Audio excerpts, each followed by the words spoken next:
Assalamualaikum warahmatullahi wabarakatuh dan salam sejahtera. Okey, hari ini kita teruskan ya matematik tingkatan 4 bab 5. Tajuk bab 5 adalah rangkaian dalam teori graf. Hari ini kita akan lihat dua subtopik, iaitu subtopik yang pertama melukis subgraf dan pokok, dan subtopik yang kedua adalah mewakilkan maklumat dalam bentuk rangkaian. Okey, kita teruskan. Pertama, kita akan tengok subgraf. Apakah yang dikatakan dengan subgraf? Okey, subgraf adalah sebahagian atau keseluruhan suatu graf yang dilukis semula tanpa mengubah kedudukan asal bucu dan tepi. Maknanya bentuk yang sama, cuma kita ambil separuh daripada bentuk asal. Okey, contoh ini adalah bentuk asal. Kita ada berapa bucu ni? Ada 4 bucu dan kita ada berbilang tepi sebiji macam ni. Jadi bila subgraf ini bermaksud sebahagian, mungkin kita ambil mungkin adalah berbilang tepi sahaja. Ini adalah sebahagian daripada bentuk yang asal, atau yang ini sahaja yang asal. Maknanya yang di sini garis tepi, garis daripada Q pergi kepada R dan S pergi kepada R ni tiada. Dia macam ni. Maknanya dia separuh. Bentuk yang sama, kedudukan yang sama, titik yang sama. Cuma kita tidak ambil semua. Kita hanya ambil sebahagian ataupun separuh saja daripada bentuk asal. Itu kita panggil subgraf. Subgraf. Kemudian kita tengok contoh, cuba tengok contoh 9. Tentukan sama ada rajah 1, 2, 3 dan 4 ialah subgraf bagi graf G. Maknanya ini adalah graf asal. Ini adalah graf asal. Jadi kita mahu tengok rajah 1, ini rajah 1. Adakah dia subgraf kepada bentuk asal dia? Okey, jika kita perhatikan di sini, cuba kita perhatikan yang pertama adalah titik P. Okey, titik P, dia sama. Dan S, dia sama, P berada di atas dan S berada di bawah. Okey, kemudian kita perhatikan garis yang menghubungkan P dan S. Kita ada I5, di sini juga I5. Ya, maknanya kita ambil semua yang sama daripada yang asal. Jadi bila sama daripada yang asal, rajah 1 ialah subgraf. Maknanya rajah 1 ialah subgraf. Okey, sekarang kita lihat pula rajah yang kedua. Bagi rajah yang kedua, kita perhatikan di sini. Kita ada ni, gelong di sini. Gelong di sini di rajah 2 berada di P. Tetapi di P ini tiada. Tiada. Maknanya apabila di sini sudah tidak sama, tidak perlulah kamu tengok Q, tidak perlu kamu tengok S. Sebab apa? Sini sudah tidak sama. Di sini, di P ni, gelong ini. Bila di sini sudah tidak sama, bermaksud ini bukan subgraf bagi yang asal. Maknanya salah lah. Okey, kemudian kita tengok rajah yang ketiga. Bagi rajah yang ketiga, sama juga kita perhatikan satu persatu. Okey, PS, yes, PS. Di PS kita ada garis. Garis kita namanya adalah I5. Tetapi dalam rajah 3, garisnya namanya adalah I3. Maknanya tidak sama di sini. Jalannya tidak sama. Garisnya tidak sama. Bermaksud rajah 3 juga bukan subgraf bagi bentuk asal. Okey, seterusnya kita tengok rajah yang keempat. Bagi rajah yang keempat, sama juga kita lihat satu persatu. Ada perbezaan ataupun tidak. Kalau sama, maknanya dia adalah subgraf. Tetapi jika dia ada perbezaan, makanya dia bukan subgraf. Okey, kita tengok P, S, R, Q. Okey, semua titik adalah sama. Kemudian kita tengok nama jalan dia. I1, I3, I4 dan I5. Di sini I1. Tetapi yang ini adalah I2. Bentuk asalnya adalah I3. Jadi bermakna di sini sudah Salah, sudah tidak sama. Di sini I3 dan di sini I2. Nama jalannya ataupun nama garisnya sudah tidak sama. Bermaksud rajah yang keempat juga bukan subgraf bagi graf asal. Bukan. Itu maksudnya subgraf. Subgraf adalah sebahagian daripada yang asal. Mesti sama sebiji. Mesti sama sebiji daripada yang asal. Dia tidak boleh beza satu pun. Tidak boleh beza. Dia mesti sama. Okey, seterusnya kita tengok satu lagi. Apakah yang dikatakan dengan pokok? Ini bukan pokok mangga, bukan pokok bunga, bukan pokok rambutan. Tetapi apakah yang dikatakan dengan pokok di dalam rangkaian? Okey, pokok ialah graf, ialah graf, subgraf bagi graf tersebut dengan ciri-ciri berikut. Okey, pokok ni dia mempunyai pokok rangkaian lah. Dia mempunyai ciri-ciri. Apakah ciri-ciri dia? Ciri-ciri dia yang pertama adalah graf mudah. Iaitu tanpa gelung dan berbilang tepi. Maknanya pokok ini tidak mempunyai gelung dan tidak mempunyai berbilang tepi. Okey. Jika ada gelung dan berbilang tepi ini gelung dan berbilang tepi ini bukan pokok. Ini bukan pokok. Kenapa? Sebab pokok dia tiada gelung dan dia tiada berbilang tepi. Okey, lagi. Pokok semua bucu mesti berkait. Maknanya semua bucu mesti bersambung dan setiap pasangan bucu dikaitkan dengan satu tepi sahaja. Okey, maknanya semua bucu mesti berkait. Jika kita tengok di sini, kita ada berapa bucu ni? 1, 2, 3, 4, 5 dan 6. Bucu ni titik ya. Ataupun tempatlah kedudukan lah. Okey, kita tengok bucu kita ada 6. Ada satu titik ataupun satu bucu yang tidak bersambung. Kalau dia tidak bersambung, maknanya ini bukan pokok. Pokok dia mesti bersambung. Maknanya ini bukan pokok. Okey, seterusnya. Dan yang terakhir, apakah syarat bagi pokok? Syarat bagi pokok seterusnya adalah bilangan tepi sama dengan bilangan bucu tolak 1. Bilangan bucu contohnya N ataupun 5 lah. Jadi bilangan tepi dia apa dia? 5 tolak 1. Jadi jawapannya adalah 4. Okey, nak ringkasnya cikgu bagi tahu bucu ini adalah titik. Contohnya titik kita ada 5. Makanya tepi kita ataupun garis di sini 5 tolak 1, garis kita mesti ada 4. Contohnya begini. Di sini saya ada berapa titik saya, ada berapa bucu saya? 1, 2, 3, 4 dan 5. Ada 5 bucu. Bila ada 5 bucu, garis dia untuk pokok ni 5 tolak 1 hanya ada 4 garis saja. Tetapi di sini saya ada berapa garis? 1, 2, 3, 4, 5 dan 6. Ada banyak garis. Untuk pokok dia mesti N tolak 1. Maknanya bucu ada 5 tolak dengan 1.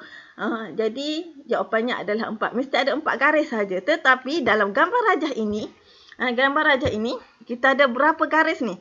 1, 2, 3, 4, 5 dan 6. Makanya yang ini juga bukan pokok. Jadinya cikgu, yang ini bukan, ini pun bukan. Jadi macam manakah pokok? Okey, untuk jelas lagi kita tengok seterusnya. Pokok. Yang pertama, adakah PQRST ini adalah pokok? Okey, kita tengok syarat dia. Semua bucu berkait, ya, semua bucu berkait. Maknanya semua bucu dia tidak keseorangan lah. Ada garis yang menyambungkan dia. Okey, setiap pasangan bucu dikaitkan dengan satu tepi sahaja. Ya, ada satu saja jalan dia. Dan tidak ada gelung dan berbilang tepi. Dia tidak ada gelung dan berbilang tepi. Okey, bucu 5. Okey, 1, 2, 3, 4, 5. Jadi kalau pokok, garis dia mesti bucu tolak dengan 1. Jadi 5 tolak 1, tepi dia sama dengan 4. Garisnya mesti ada 4. Jadi garis dia ada berapa? 1, 2, 3, 4. Maknanya PQRST ni memenuhi semua syarat pokok. Jadi adakah PQRST ni pokok? Okey, jawapannya adalah yes. Ini adalah pokok. Kenapa? Sebab dia memenuhi syarat-syarat pokok. Okey, seterusnya. Kita tengok gambar rajah yang kedua. Adakah 1, 2, 3, 4 dan 5 ini pokok? Okey, jadi kita tengok yang pertama. Yang ini jika kita perhatikan, pertama sekali kita tengok dulu. Kita tengok dulu. Kita ada 5 titik. Bila ada 5 titik, garis kita mesti ada berapa? Ataupun tepi kita mesti ada berapa? Tolaklah. 5 tolak 1, maknanya garis kita ataupun tepi kita mesti ada 4 sahaja. Yang ni ada berapa garis dia ni? 1, 2, 3, 4 dan 5. Mana ada 5 garis. Makanya yang ini juga bukan pokok. Dan satu lagi alasan dia kenapa dia bukan pokok. Sebabnya bucu 2 dan 3. Ni 2 dan 3 ni untuk sampai ke bucu 2 dan 3, kita boleh pergi dengan 2 cara. Macam mana mau pergi ke bucu 3? Okey, ke bucu 3 kita ada 2 cara mau pergi. Ini jalan yang pertama. Jalan yang pertama mau pergi ke bucu 3. 1, 2, 3. Okey, sampai di ketiga. Okey, jalan yang kedua yang kita boleh melalui pergi ke 3 ni, kita boleh 1, 3 terus. Maknanya untuk sampai ke titik 3 ni kita ada 2 jalan. Bila ada 2 jalan, makanya yang ini juga pokok. Pokok syarat dia mesti ada 1 jalan saja untuk pergi ke sesuatu tempat. Kalau kita mula daripada 1 dan berakhir di tempat kita, contohnya saya ulang sekali lagi. Contohnya kita mula di titik 1. Kita mau akhir di sini. Ini jalan yang pertama kita. Kita lalu jalan macam ni. Mana ini ada 1 jalan. Kemudian kita juga boleh melimpasi ataupun boleh melintasi 1 pergi kepada 2. Kemudian pergi kepada 3. Jalan yang kedua. Maknanya kita ada banyak jalan untuk sampai ke 3. Maknanya bila kita sampai banyak jalan untuk sampai ke tempat yang sama, ini juga bukan pokok. Pokok mesti ada 1 jalan sahaja. Okay. Seterusnya kita tengok contoh. Contoh ni sudah ada jawapan ni. Tak apalah, cikgu cuba terangkan. Okey, kita tengok contoh. Contoh 10, kena pasti sama ada pokok ataupun bukan pokok untuk rajah. Berikan justifikasi anda. Okey, kita tengok A. Adakah ini pokok? Senang saja. Yang pertama kita tengok bilang titiknya ada berapa? 6. Kalau 6 maknanya garis dia 6 tolak 1 mesti ada 5. Ni ada berapa garis? 1, 2, 3, 4, 5, 6 dan 7. Okey, jadi A bukan pokok. Ni. Bukan pokok. Okey, seterusnya kita tengok B. Ada berapa titik? 1, 2, 3, 4, 5, 6. Yes, garis dia 6 tolak 1 jadi 5. 1, 2, 3, 4 dan 5. Yes, ini adalah pokok. Itu saja, bukannya payah, senang saja. Okey, seterusnya C. Adakah ini pokok? Okey, kita bilang titik dia. 1, 2, 3, 4, 5 dan 6. Okey, titik ada 6. Jadi garisnya ada berapa?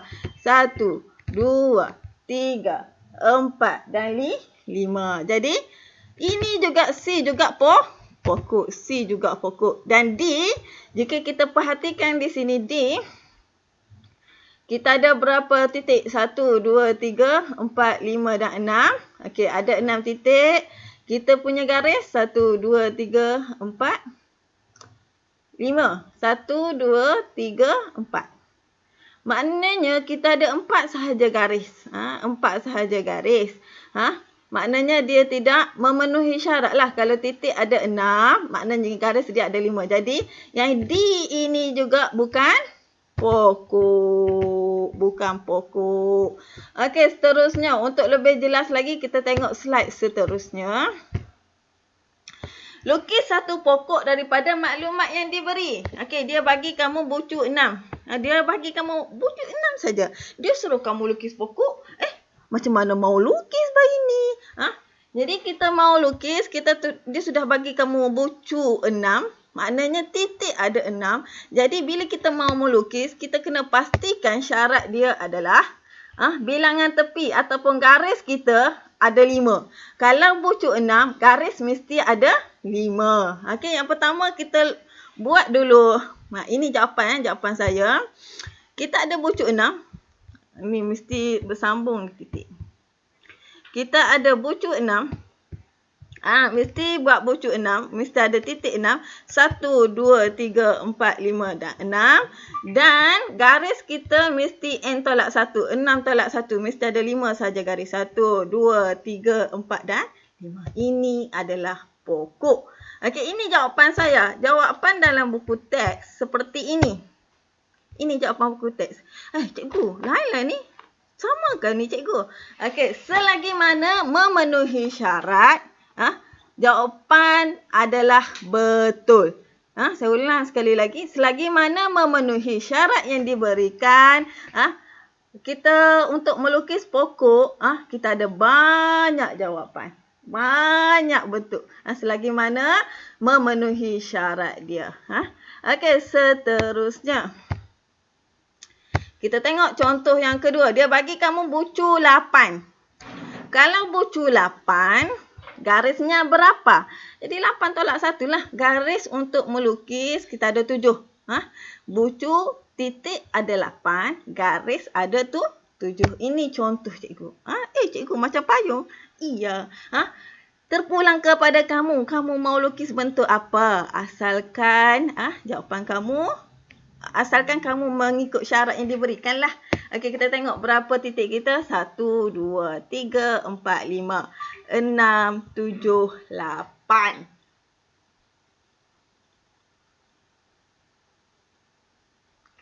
Okey. Jadi kita ada 8 bucu. Okey, ini jawapan cikgu. Jawapan dalam buku teks macam mana? Ini. Betul kan ni cikgu? Macam lain je. Sudah cikgu bagi tahu tadi. Selagi mana memenuhi syarat, apa-apa bentuk juga diterima. Okey, untuk melukis pokok ni kita ada banyak sangat jawapan. Bukan satu sahaja. Okey, seterusnya C. Dia bagi kepada kamu soalan C. Dia bagi tepi sahaja. Dia bagi garis sahaja. Garis ada berapa? Garisnya ada 4. Ni soalan D ni. D ni jangan tengok. Okey, dia bagi tepi ada 4. Garis ada 4. Kalau garis ada 4, bucu kita, titik kita tambahlah dengan 1. Titik kita ada berapa? Titik kita ada 5 tambah 1. Jadi kita lukis. 1, 2, 3, 4 dan 5. Garis kita berapa? 1, 2, 3 dan 4. Okey, ini bentuk cikgu. Jawapan macam mana? Jawapan seperti ini. Betulkah? Betul. Asalkan memenuhi syarat. Okey, dan kita tengok contoh D, contoh yang keempat. Ni, contoh keempat ni, D. Yang lain jangan tengoklah. Yang ni sudah kita bincang ni. Okey, dan kita tengok contoh yang keempat. Dia bagi kamu tepi 9 ataupun garis 9.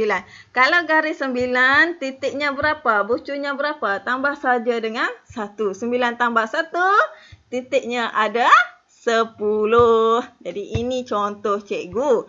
Okey, 1, 2, 3, 4, 5. Di bawah juga 5. 5 tambah 5, titiknya ada 10. Garisnya 1, 2, 3, 4, 5, 6, 7, 8 dan 9.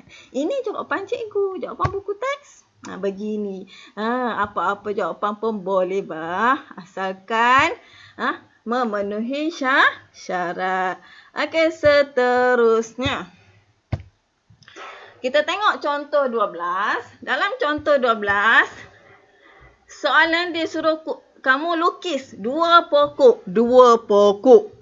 Berdasarkan graf yang diberikan di bawah. Ini graf dia. Dia suruh kamu lukis. Dia sudah lukis kepada kamu, berikan kepada kamu bentuk seperti rumah macam ni. Jadi bila kita mau lukis pokok, kamu tidak boleh ubah-ubah kedudukan dia. Kamu mau titik satu ni di sini ke, di belakang ni ke, pandai-pandai pula kamu mau ubah. Yang titik ni pula kamu nak letak sini. Yang ni, nak letak di tengah lah. Sini nak letak di tepi. Tak boleh. Kamu mesti mengikut kedudukan titik-titik yang diberi. Sebab apa? Sebab soalan ni kata berdasarkan graf. Maknanya kamu kena ambil daripada ni saja. Dia kata 2 pokok. Bila kita kata 2 pokok, mau 2 pokok kamu kena bilang dulu. Kena bilang dulu titik dia. Titik kita ada 5. Bila titik 5, garis kita mesti berapa? Jadilah 5 tolak 1. Apa maksudnya? Maksudnya bila kita mau melukis pokok, kita ada 5 bucu dan garis kita mesti ada 4. Okey, contoh jawapan yang pertama. Ini bentuk asal kita. Ini bentuk asal kita. Yang ni garisnya ada berapa? 1, 2, 3, 4, 5, 6 dan 7. Ada 7 garis. Kita mau 5 garis saja. Kenapa kita mau 5 garis? Maknanya kalau bucu, kalau titik dia di sini, mana anak panah saya? Titik kita di sini ada 5. Jadi 5 tolak 1, garis kita mesti ada 4 saja. Jadi kita ada 7 garis ni. Kita mau buang 3. Jadi mau buang 3, daripada bentuk asal ni kita buang 3 garis. 1, 2, 3. Okey, dapatlah pokok. Bentuk yang sama tadi, kita buang 3 garis. Kamu tidak boleh ubah kedudukan titik dia. Ini yang pertama. Okey, yang kedua. Sama juga. Bentuk yang asal, kita buang 3 garis. 1, 2, 3. Okey, dapat bentuk yang kedua. Okey, ini jawapan dalam buku teks. Jawapan cikgu bagi kamu banyak jawapan. Okey, kita tengok jawapan seterusnya. Okey, yang ini juga sama. Ada banyak garis, kita buang 3 garis. 1, 2, 3. Tak sama kan? Dan seterusnya, kita buang 3 garis. 1, 2, 3. Lagi. Buang 3 garis. 1, 2, 3. Tak sama kan? Lagi. 1, 2, 3. Ada lagi ke? Ada. 1, 2, 3. Okey, banyak jawapan ya. 1, 2, 3. Okey, lagi. 1, 2, 3. Sebenarnya untuk soalan ini kita ada banyak jawapan. Kamu jangan merasa ragu-ragu. Kamu jangan merasa was-was jika jawapan kamu dan jawapan kawan kamu berlainan. Jangan kamu rasa was-was lah. Sebab untuk jawapan ini kita ada banyak lagi jawapan. Sebenarnya ada banyak lagi jawapan. Cikgu hanya tunjukkan sebahagian saja. Yang cikgu tunjukkan kepada kamu ni ada 9 contoh. Okey, kita ada banyak lagi jawapan lain. Okey, sama juga kamu cek dalam buku teks kamu di belakang. Salahlah jawapan aku. Okey, sebenarnya jawapan kamu betul selagi mana memenuhi syarat. Okey, seterusnya. Okey, saya harap kamu dapat jawab lah. Dapat jawab praktiskan diri 5.1C. Soalan dia sama sahaja. Jika kamu faham apa yang saya terangkan, maknanya kamu boleh jawab lah soalan ni. Jadi kita tengok seterusnya. Satu lagi, sikit lagi. Mewakilkan maklumat dalam bentuk rangkaian. Okey, macam mana kita mau mewakilkan maklumat dalam bentuk rangkaian? Okey, nak wakilkan ni kamu boleh guna graf terarah. Yang ada pemberat ke, yang tiada pemberat ke, kedua-duanya boleh. Dan graf tak terarah, yang ada pemberat ke ataupun yang tiada pemberat pun boleh. Mana graf yang ada anak panah lah, yang ada nilai ke, yang tak ada nilai ke pun boleh. Okey, kita nak wakilkan ni untuk apa? Contoh dia ni. Ni adalah contoh carta salah silah keluarga. Kita guna carta ini pun boleh. Ini graf terarah lah ni. Ni rangkaian lah ni. Okey. Contoh ni rangkaian COVID-19 pun boleh. Rangkaian pengangkutan pun boleh. Jadi untuk lagi faham macam mana kita nak wakilkan maklumat ni, kita tengok contoh. Contoh 15, jadual di bawah menunjukkan data bagi 6 murid dan 2 jenis permainan yang diminati. Tukar maklumat yang diberi dalam bentuk rangkaian. Okey, nama murid. Ini nama murid. Kita ada Edmund, Azwan, Rajan, Aina, Maria, Jenny. Okey, setiap nama pelajar ini dia meminati permainan yang ada sama dan ada juga lain. Jadi macam mana kita mau lukis? Mau lukis kita punya maklumat ini dalam bentuk rangkaian. Okey. Ini nama tadi. Cara dia, kita ada berapa bilangan pelajar? 1, 2, 3, 4, 5 dan 6. Kita ada 6 pelajar. Okey, pelajar ini kita wakilkan dengan garis ataupun tepi. Tepi kita ataupun garis kita adalah nama murid. Dan bucu kita mewakili setiap permainan. Permainan kita ada berapa? Kita ada badminton, catur, bola sepak, bola jaring, tampar dan bola sepak takraw. Okey, jadi kita wakilkanlah badminton dengan B, C dengan catur, bola sepak S pada titik lah ni. Bola jaring dengan J, bola tampar dengan T dan sepak takraw dengan R. Ini perwakilan saya. Yang dalam buku teks kamu lain lah. Jadi saya mau tunjuk contoh yang mudah. Jadi kita tengok yang pertama. Kita tengok Edmund dulu. Okey, Edmund ni dia permainan dia adalah badminton dan catur. Okey, kita ada badminton dan catur. Okey. Titik mewakili permainan. Dan garis ini mewakili nama murid. Okey, saya wakilkan dengan warna oranye ni. Oranye ni untuk Edmund. Dia apa dia? Dia badminton dan catur. Siapa lagi di sini yang minat badminton? Daripada sini yang minat badminton adalah Maria. Jadi kita pergi kepada Maria duluan. Kita tidak pergi kepada Azwan, Raja, Aina. Kita tidak pergi. Jadi kita sudah ada badminton, kita ambil dulu yang ada. Siapa lagi yang minat badminton? Okey, di sini Maria juga minat badminton. Maria, dia minat badminton dan bola jaring. Ni Maria. Ni di sini dia minat badminton, di sini badminton dan bola jaring. Okey, Maria warnanya adalah pink. Ni Maria. Maria dia apa? Badminton dan bola jaring. Okey, sudah kita selesai. Okey, di bola jaring ni pula, kita ada Jenny. Jenny juga suka bola jaring.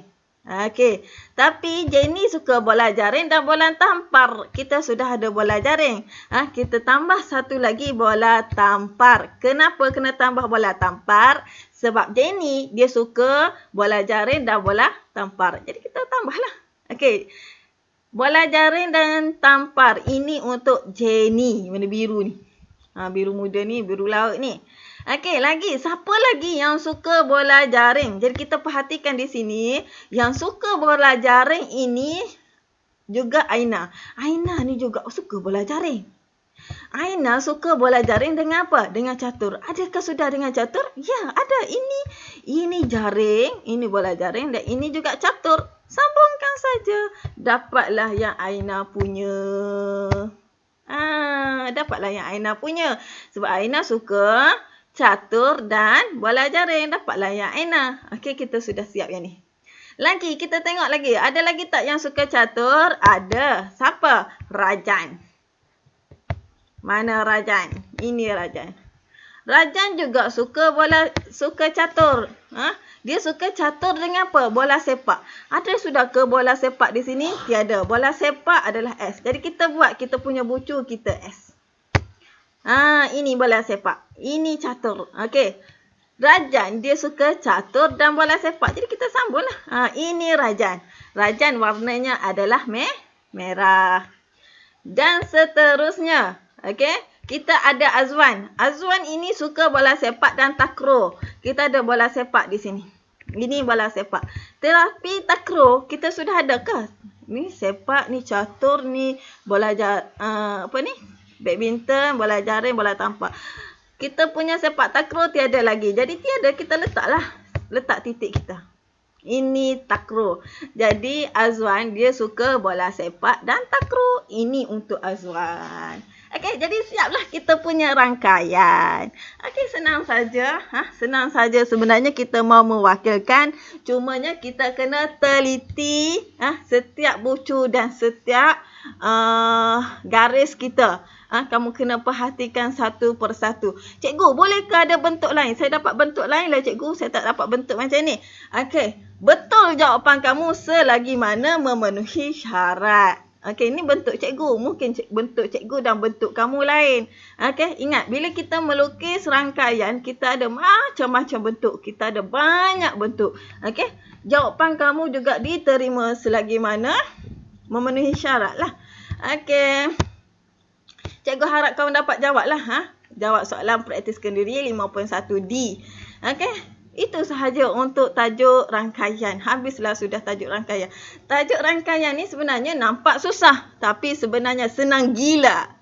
Jadi macam mana mau jadi gila itu, kamu kena betul-betul fahamlah tajuk ini. Barulah kacang. Jadi itu sahaja untuk hari ini. Sekian, terima kasih dan Assalamualaikum.